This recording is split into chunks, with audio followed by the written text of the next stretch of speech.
Hola chicos, bienvenidos a la clase de Historia Universal.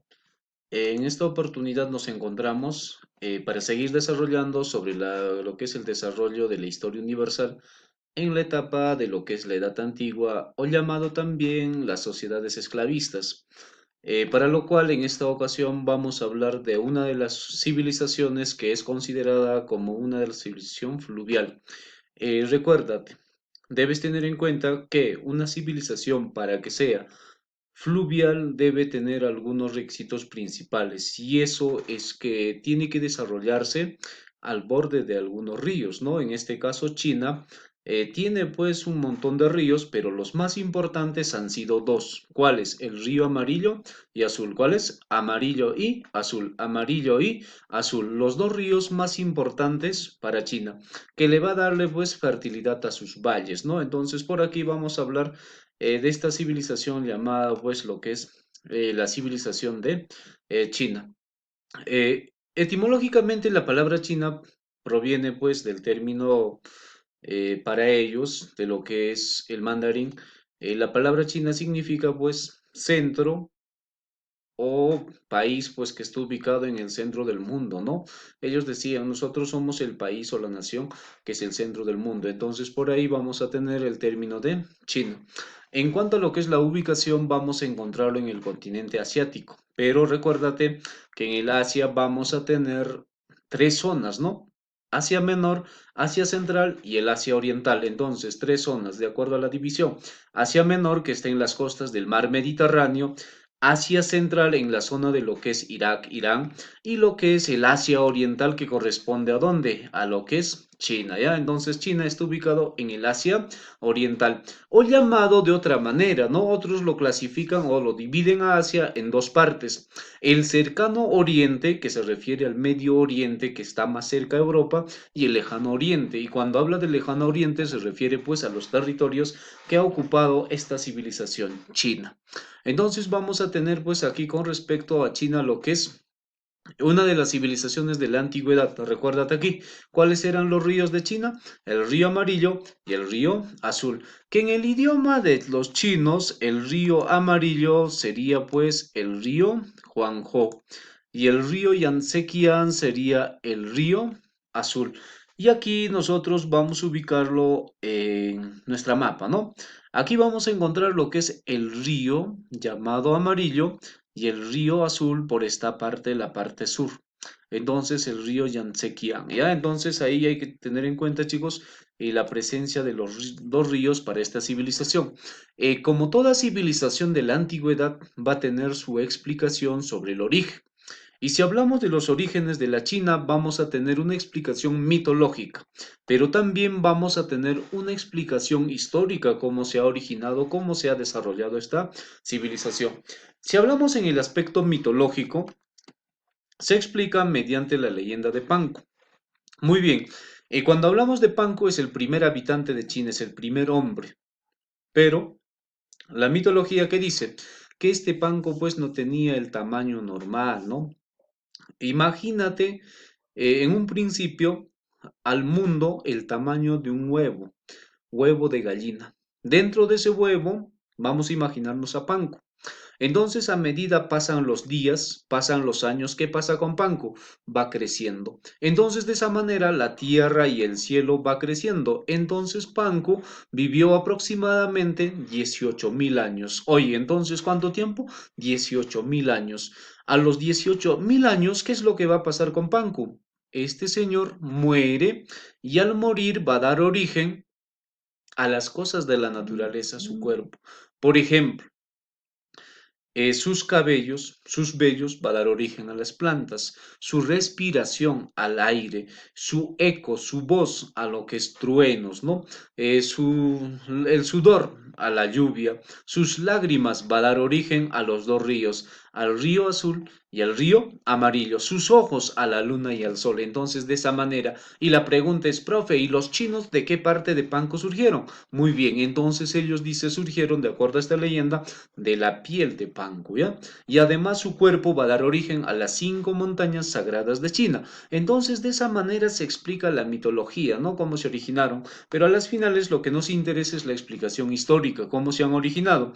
Entonces, recuérdate aquí, si hablamos del proceso evolutivo del hombre, el proceso de hominización, en el proceso de hominización vamos a encontrar el género Homo, ¿verdad? En el género Homo, ¿cuántas especies nos interesan a nosotros? Nos interesan 4 especies fundamentales. Primero, los habilis. Segundo, Erectus. Luego, los sapiens neandertal y los sapiens cromagnon, de los cuales en ese proceso de línea de la hominización vamos a encontrar al Homo erectus. Y recuerda que el Homo erectus se origina en África, pero abandona África y va a cruzar lo que es el estrecho Suez con dirección al continente asiático. Entonces el Homo erectus va a empezar a poblar lo que es Asia. Y el resto de este Homo erectus, uno de los restos es el hombre de Pekín. Y este hombre de Pekín sería el primer habitante de China. Y la importancia que tiene del hombre de Pekín es que este señor ya utilizaba fuego. Significa que este es el descubridor del fuego. Entonces, el primer habitante sería pues Erectus. Posteriormente, el Erectus va a llegar a Europa, se va a extinguirse, pero aparece una nueva especie, lo que es el Homo sapiens Cro-Magnon, que se origina en África, va a poblar África, después va a poblar Asia, luego va a pasar a poblar ¿a dónde? A Europa. Una vez que haya logrado poblar todos estos continentes, este hombre, a medida que sufren los cambios climáticos, cambio del tiempo, también se tiene que adaptarse. Entonces, ¿qué es lo que va a hacer? Va a empezar a sedentarizarse. Se va a volverse sedentario principalmente en los valles de lo que es el río Amarillo. En esa parte se establece y luego de ahí vamos a tener, pues, ¿qué? Va a empezar a dar origen a lo que es grandes civilizaciones, en este caso, lo que es China, ¿no? Por ejemplo, se origina en los valles del río Amarillo y a partir de ahí se consolida como una sociedad esclavista y posterior a ello se va a convertirse en una sociedad feudalista, ¿no? Entonces por ahí vamos a tener bien claro qué significa China. China significa país o nación del centro. ¿En dónde está ubicado? En el Asia Oriental, en el Asia Oriental. Si no, puedes llamarlo también como el lejano Oriente. ¿Tiene su origen? Sí, profe. Mitológico, histórico. Mitológico mediante la leyenda de Panku, la leyenda de Panku. Histórico, de a partir del proceso de población de lo que es el Homo sapiens Cro-Magnon, que se va a establecerse en los valles del río Amarillo. Luego pasa a una sociedad esclavista y feudalista. ¿Cuáles fueron los ríos? Amarillo y azul. ¿Cuál es? Amarillo y azul. No te olvides, ¿ah? Es una civilización fluvial porque aprovechó el agua de los 2 ríos más importantes que tiene.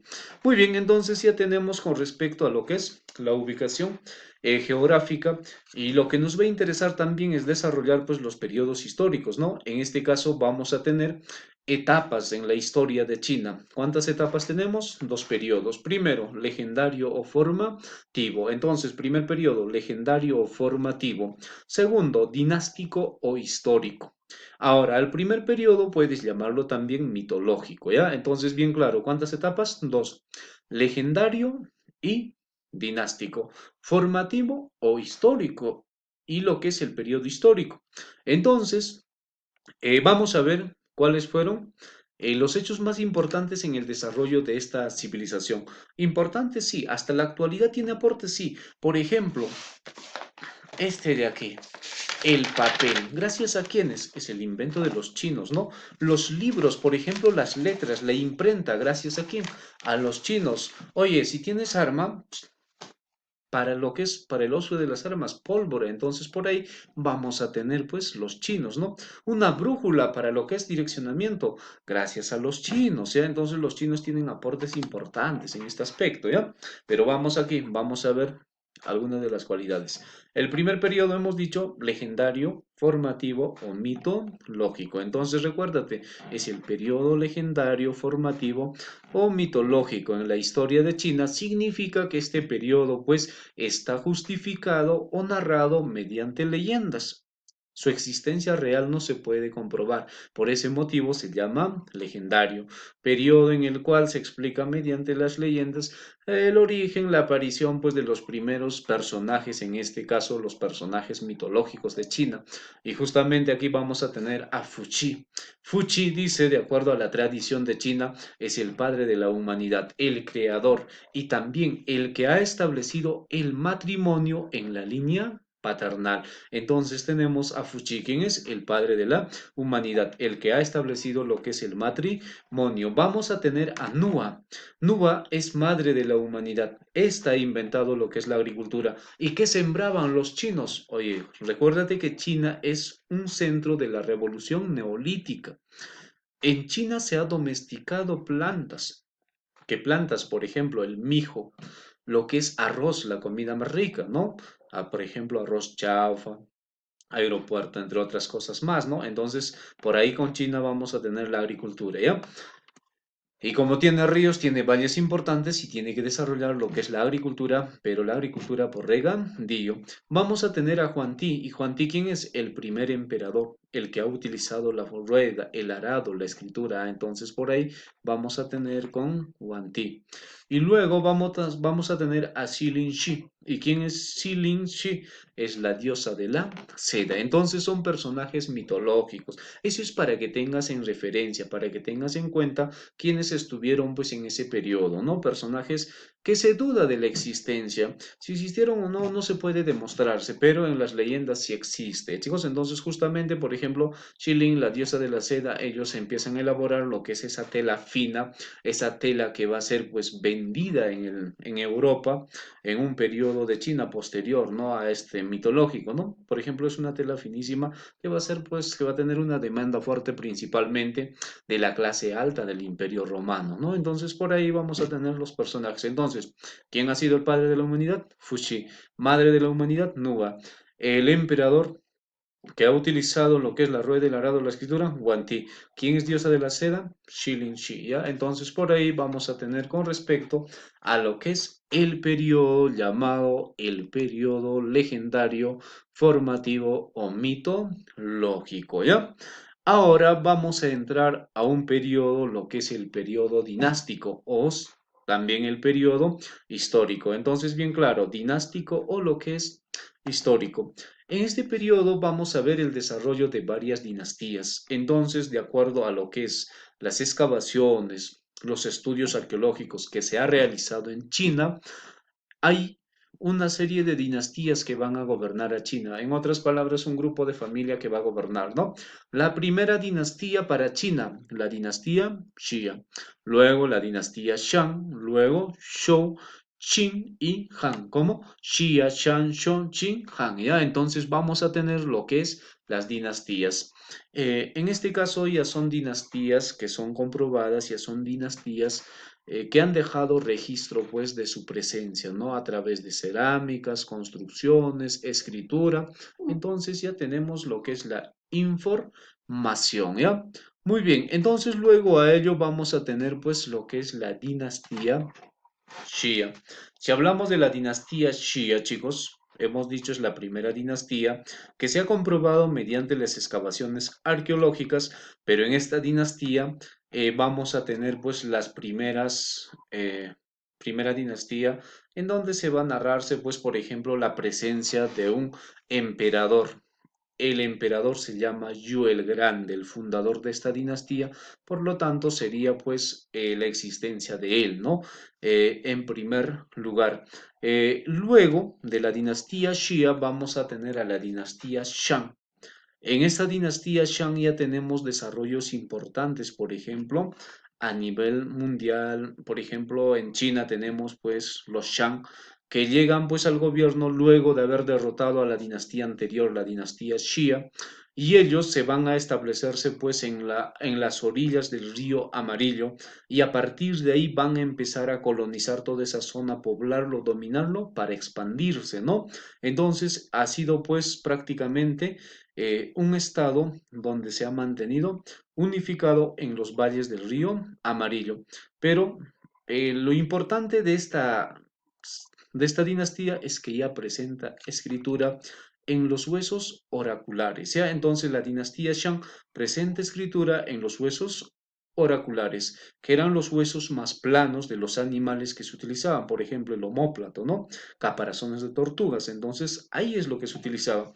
Entonces, primera dinastía, Xia, emperador Yu el Grande. Segunda dinastía, Shang.